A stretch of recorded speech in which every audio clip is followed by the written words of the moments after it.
Hello, I'm Jan Darasz and you're watching The View from Here.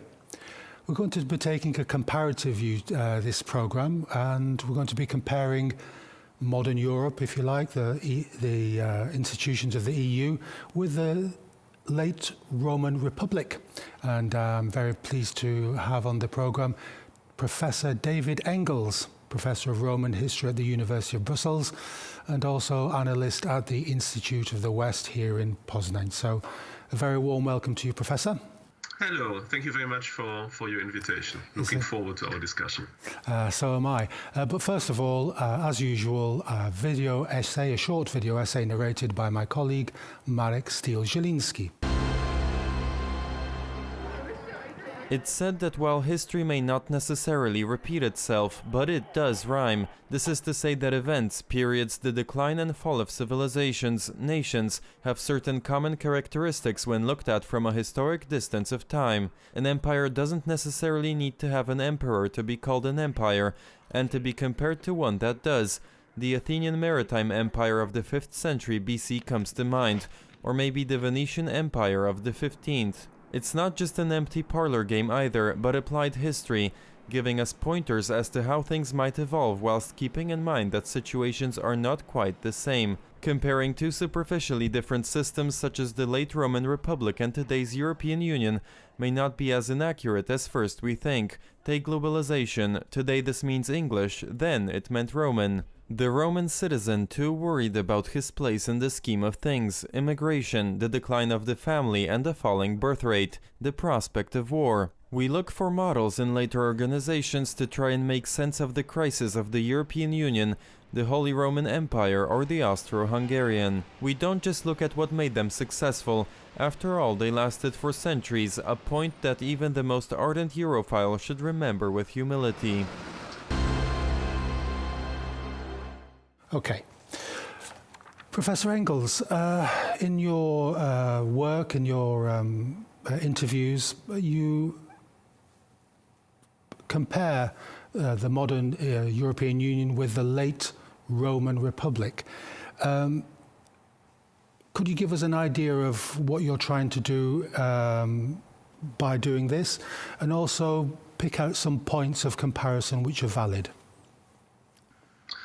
Yes, with pleasure. So indeed, most people who try to compare our present with the past rather settle for the late antiquity, for the late Roman Empire. But yes, indeed, I think that the comparisons are much stronger with the late Roman Republic in the 1st century BC, basically. And well, there's an overwhelming mass, finally, of aspects that seem to resemble our current crisis. So just to list a few of them, they had, of course, also a big problem of inner mass migration. Rome was also submitted to a demographic decline. In Rome too, we can see a crisis of the traditional family with an explosion of divorce rates. In Rome too, we see that the traditional pagan religion was in full decline, whereas Eastern religion or atheist philosophies were more and more popular.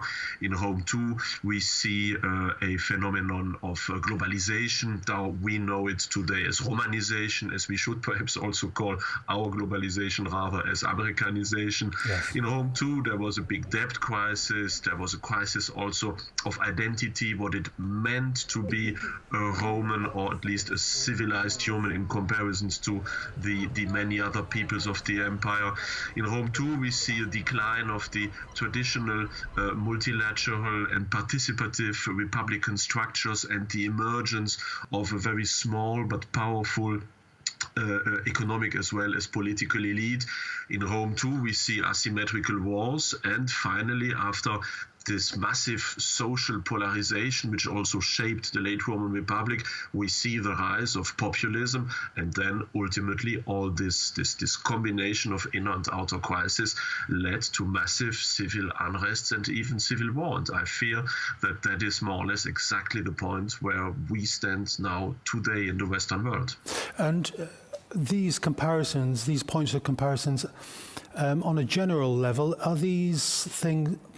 Can we make these assumptions, see these comparisons anyway in any era, or Did you were you specifically struck by the comparisons between today and the late Roman Republic? Are these two periods of time were very similar to each other, and it's not just complaining about the past and times were better in the past? There are specific comparisons or specific similarities, yes? Yes, indeed. Of course, you can take some of the individual items and say that, yes, there was a crisis of this or that already 500 years ago on other periods of the antiquity, but seen as a combination between all these factors, which also strengthened themselves, this is something quite unique. So you couldn't find, for example, you couldn't compare the late Roman Republic with, let's say, the 19th century, as we do not have, for example, a demographic decline or a crisis of the family, or we do not necessarily have either things like debt crisis or other more like mass migration in the 19th century. So I think that these comparisons are very specific, and that they are not how to say, you couldn't use them for other periods. Yes. And I think they are also quite different from the usual complaints that in the past things were better. Of course, there are as long as there are differences between generations, there are people complaining that in their youth things were perhaps better than in the present days. But if you try to analyze all these elements through very concrete vectors, and if you use, as I try to do this, concrete statistics and Eurobarometer elements and so forth, in order to really understand what is factually happening now, and if you compare that to the witnesses writing during the late Roman Republic and describing precisely the same elements now within another cultural framework, then I think that the comparison is quite valid and says much more about the dynamics of civilizations and the morphology of civilization than just the usual cultural complaints. So why did the Roman Republic fall? Was it the trauma of the Civil War that just tore it apart? Yes, absolutely. The late Roman Republic could not reform itself from the inside. For many centuries, Rome had managed to find solutions to inner problems. But in the late Roman Republic, everyone knew what was amiss. There was no lack also of proposals on how to reform the state, but somehow the system was in some form of deadlock, where it was impossible to reform it from the inside. There were, of course, different endeavors. There was the endeavor to reform Rome rather in a socialist way, like the populists tried to, or the populares tried to do it. There was an endeavor to return to more aristocratic structures, like Sulla tended also to try. But nothing of all that prevailed finally. And in the end, this solution to the inner rivalries and the inner contradictions also could only be solved finally on the streets by war. And I fear very much that today in our modern society of the 21st century, we are once again in this situation. We all know what is amiss. There's no lack also of alternative propositions, but somehow the system is so as I said, in a deadlock, in some form of stagnation, that we cannot really see how it will reform itself from the within without forms of major disruptions. So this is just more than, democracy in a sense is always in permanent crisis, but this is something that is deeper than that perception.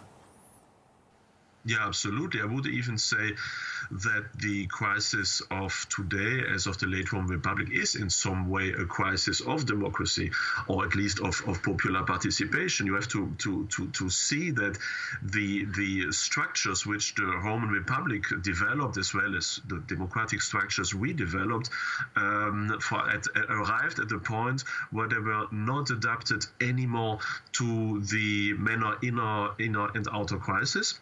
And they could not be reformed from the inside without destroying more or less everything.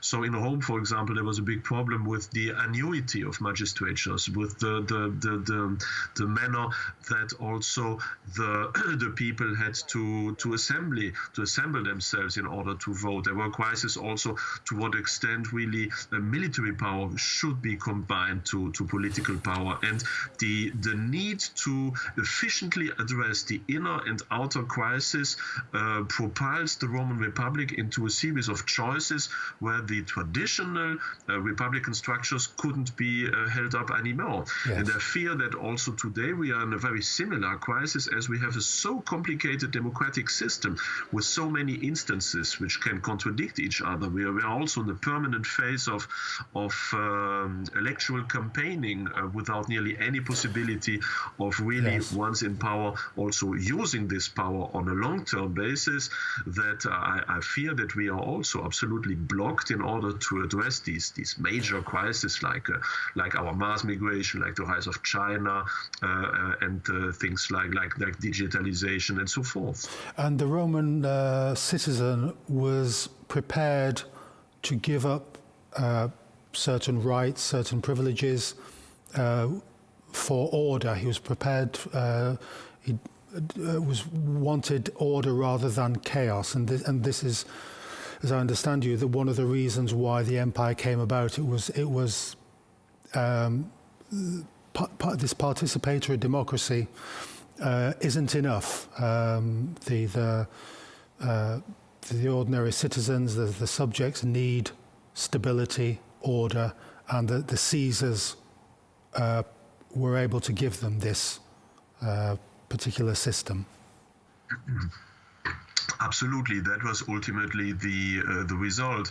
So on the one hand, the Republic had failed in assuring peace, stability, order, and was associated for decades and decades with endless civil war, inefficiency, corruption, exploitation, and so forth. So the system in itself failed, and I fear very much that we are at the brink of a similar situation. If we look at France, for example, if we have very similar complaints. And on the other hand, many of the people didn't really notice that they had to abandon some forms of their liberties, because these liberties were already gone for some generations. Yes. So in the late Republic, people didn't really realize that this Republic had been initially about civic participation in a system and assuring their liberty. As for generations, nearly, the system had transformed into some form of oligarchy, where nearly all of these freedoms only existed on paper, but not anymore in reality. And that is also something I see today, that many people are already so disgusted by democracy, or rather with what democracy has become in our actual world, that they will not necessarily regret the disappearance of democracy, as they have never really known what it was about. And so there's no problem in relinquishing freedoms which finally they have never really known. Yes, I mean, democracy has its limits. The empire was established, and that ultimately, I know you don't like the word decline, but that failed, if you like, as an organization. And then we have another organization that we've almost forgotten about in Europe today, which is the Holy Roman Empire, and you've written very positively about this organization. Can you kind of give a brief evaluation of why you think that what it was there to do, and how was it successful? It was successful for 1,000 years, so it must have had some sort of redeeming features. Yeah, absolutely. I mean, today, in hindsight, the Holy Roman Empire, or the Sacrum Imperium, is very often associated with the German nation state. But of course, it wasn't at all. At the beginning, the Sacrum Imperium was this idea that for the sake of the history of salvation, the last empire in world history will be the Roman Empire. And once the Western Roman traditional empire was gone, well, Charlemagne restored this empire in order to to get history somehow in accordance also with actual history. And the idea behind of that was, of course, to unite all territories belonging to Western Christianity. That was more or less the idea. And what I like very much about this idea is that the Sacrum Imperium managed in a quite successful way to combine, on the one hand, a great inner subsidiarity. So the many constituents, kingdoms and princedoms and cities and so on had all their inner autonomy and quite a lot of leeway in organizing their life as they wished to. The emperor assured only some form of superficial norm and compatibility and assured the defense towards the outside. What is also often forgotten is that, of course, the Holy Roman Empire was an elective empire, so it is not a question of dynastical succession, but from the beginning on there is this notion that the constituent states somehow participate in the election of their superior magistrate. And what is of course also very interesting in this is that on the one hand we have a great success in assuring that people from a Germanic background, from an Italian background, from a French background, from a Polish background, from a Danish background, they all live in some way, from a Czech or today's, if you would say Czech background, they all lived in some way within this empire for thousands of years without being somehow suppressed because of any form of their national identity.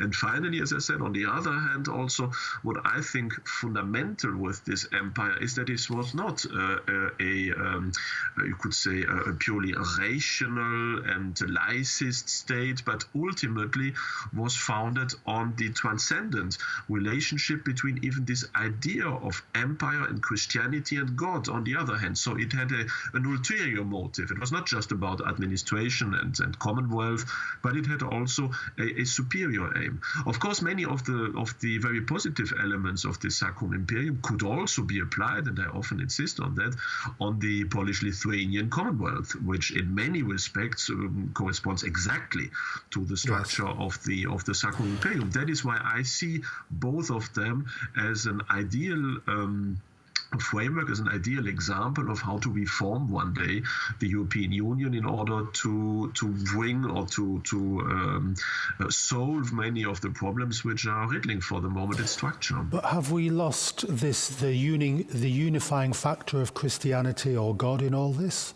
I mean, we have the institutions, democracy and ideas of subsidiarity, etc. But we seem to have lost the sacrum element.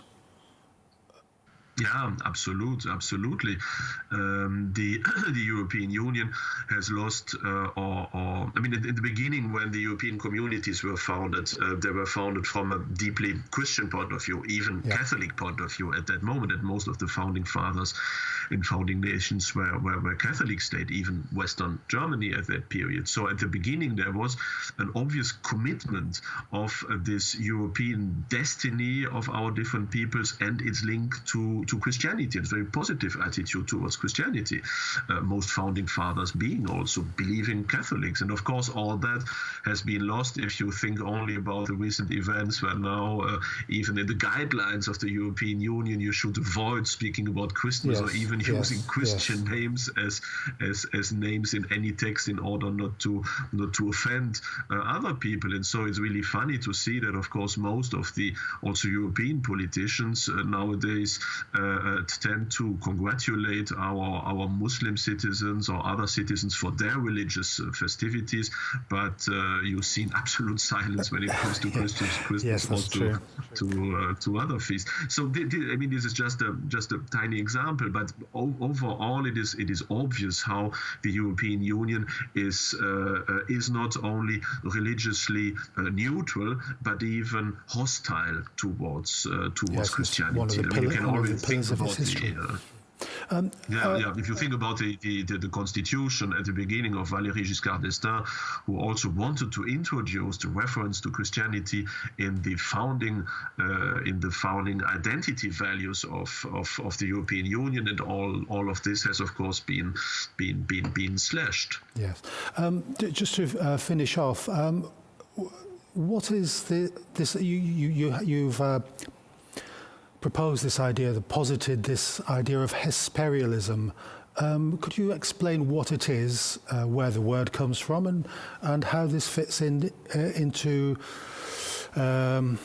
modern intellectual thought? Yeah, with pleasure. So this refers, of course, to my book Renovatio Europae, where I tried to outline with a couple of colleagues also how we could perhaps reform the European Union. And one of the most important elements was, of course, that we need a new leading ideology. We have to go beyond, on the one hand, nationalism or sovereignism, and on the other hand, this Europeism that is finally just some form of disguised universalism that is not at all aiming at unifying Europe as such, but creating a world state that accidentally is situated in Europe, but could also be situated somewhere in Africa or South America.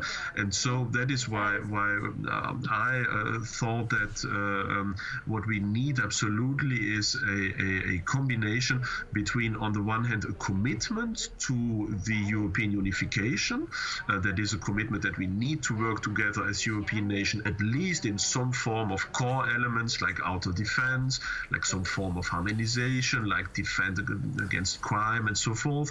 So probably much less than is the case today, but still some selected elements. And on the other hand, that we need to combine this European patriotism with also a commitment to our historical identity, which is absolutely lacking for the moment, not only in many nation states, but also on a European level. Yes. All politicians are literally flagellating themselves for the past of Europe, of their nation, only seeing European history as centuries and centuries of crime, where only after 1945 it starts to become more or less interesting and humane. And so we need, of course, to go beyond that, and we need to insist on the fact that we can be proud of our European identity, and that we need also to cherish and to defend it. And the combination between these elements I called Hesperialism, because of the Greek word Hesperos, which means the West in ancient Greek, and which thus expresses this form of patriotism and commitment when it comes to our shared identity as Westerners or as Europeans. Professor David Engels, I'm afraid we've run out of time. I'd love to talk about this idea of the centralizing tendencies in Europe and the centrifugal tendencies, but it's always great to return back to the classics. They are always closer than we think. So my great thanks to Professor David Engels. Thank you very much. Thank you very much also for the invitation. A pleasure to speak with you. My name is Darasz, and you've been watching The View from Here.